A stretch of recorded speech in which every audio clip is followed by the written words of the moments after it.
لا نؤدي النار والملح للآخرين في أول يوم في سنة قمرية جديدة خوفا أننا نؤتي سعادتنا وثروتنا. هاي السلام عليكم، كيف حالكم؟ أنا ليلى، أنا من فيتنام وأتحدث لغة عربية فصحى.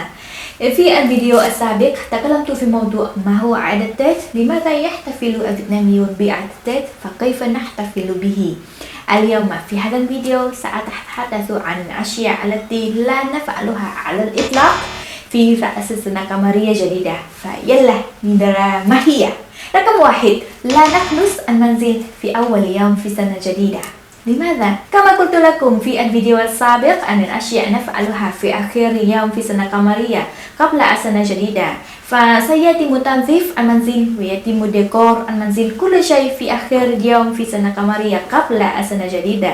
فلذلك أول يوم في سنة قمرية جديدة يعتبر يوم البداية، يوم الاستقبال الأشياء الجديدة، يوم الاستقبال الحظ السعيد. فحسب المعتقدات الفيتنامية كنس المنزل في أول يوم في سنة جديدة قد يترك الحظ السعيد بطريقة غير مقصودة. رقم 2، لا نزور منزل الآخرين في أول يوم في سنة قمرية جديدة دون دعوة مسبقة منهم. لماذا؟ أيضا تكلمت معكم في الفيديو السابق أن الأشياء نفعلها في أول يوم في سنة قمرية جديدة، فيعتبر أول ضيف يزورنا في أول يوم في سنة قمرية جديدة شخص مهم جدا، لأنه شخص الذي سوف يجلب الحظ السعيد أو الحظ السيء لنا في العام الجديد. فعادة نختار من سوف يزورنا في أول يوم في سنة قمرية جديدة، فعادة يكون رجلا ويكون سليما وكريما وثريا.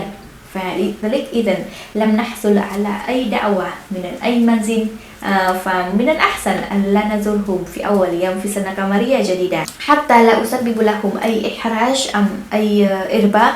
فسوف أزورهم في يوم الثاني أو يوم الثالث، ولكن ليس اليوم الأول. رقم 3، لا نكسر الأشياء الزجاجية والأشياء من السيراميك. يعتبر كسر الزجاج والسيراميك في أول يوم في سنة قمرية جديدة أمر غير محظوظ، أمر سيء جدا، يعني علامة لسنة جديدة مالئة من الفاشن والانكسار. فلذلك نحاول أن نستخدم الأشياء الزجاجية والسيراميك بلطف وتجنب كسرها. رقم 4، لا نأكل لحم كلاب ولحم البط وبعض المأكولات البحرية. كما تكلمت معكم في فيديو عن لحم كلاب في فيتنام، فيعتبر لحم كلاب طعام يجلب الحظ السيء لنا، لذلك لا نأكل لحم كلاب في بداية الشهر أو في بداية السنة.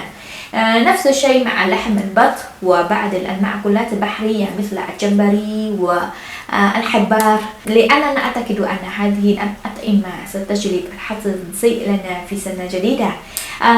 لا أعرف لماذا جاءت إلينا هذه الفكرة، ولكن أخبرني أجدادي منذ زمان فنطبقه حتى الآن.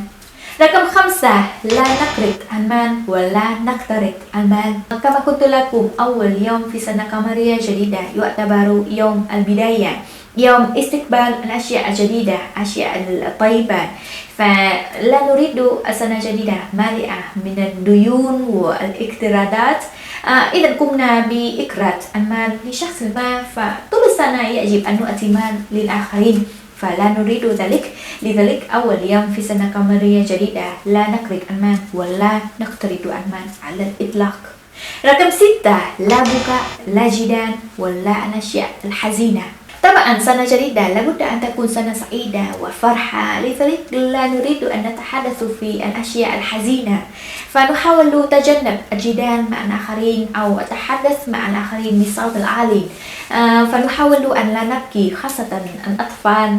فإذا توفى شخص في أسرتنا سنقوم بجنازة صغيرة ليس كبيرة، فنحاول أن لا نبكي أو نصرخ بصوت عالي حتى لا نؤثر على أجواء الاحتفال للآخرين. رقم 7، لا نؤدي النار والملح للآخرين.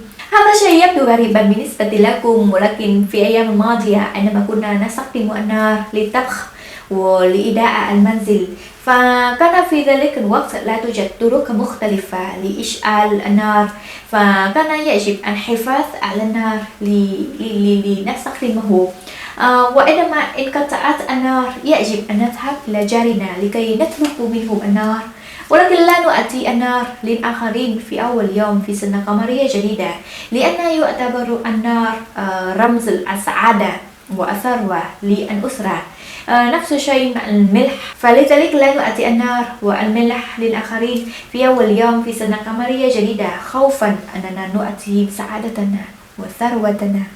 هذه 7 أشياء التي لا نفعلها في أول يوم في سنة قمرية جديدة. فطبعا في مناطق مختلفة هناك محرمات مختلفة أيضا، ولكن هذه الأشياء أساسية ومعروفة لدى معظم الفيتناميين. فطبعا في المجتمع الحديث لا نطبقها 100%، ولكن نحاول أن نحافظ عليها، نحاول أن نحفظها، لأنها رمز تفارد الثقافة الفيتنامية. فشكرا جزيلا على المشاهدة. إذا كنت تريد أن تعرف كيف حياتك في عام جديد حسب التوقعات الفيتنامية فانتظر لمشاهدة الفيديو الجديد. فشكرا جزيلا على المشاهدة. إلى اللقاء في الفيديوهات الأخرى، فسوف أقدم لكم المزيد عن الثقافة الفيتنامية. فشكرا، مع السلامة. Thanks for watching. Don't forget to like, share and subscribe to my channel. Love you.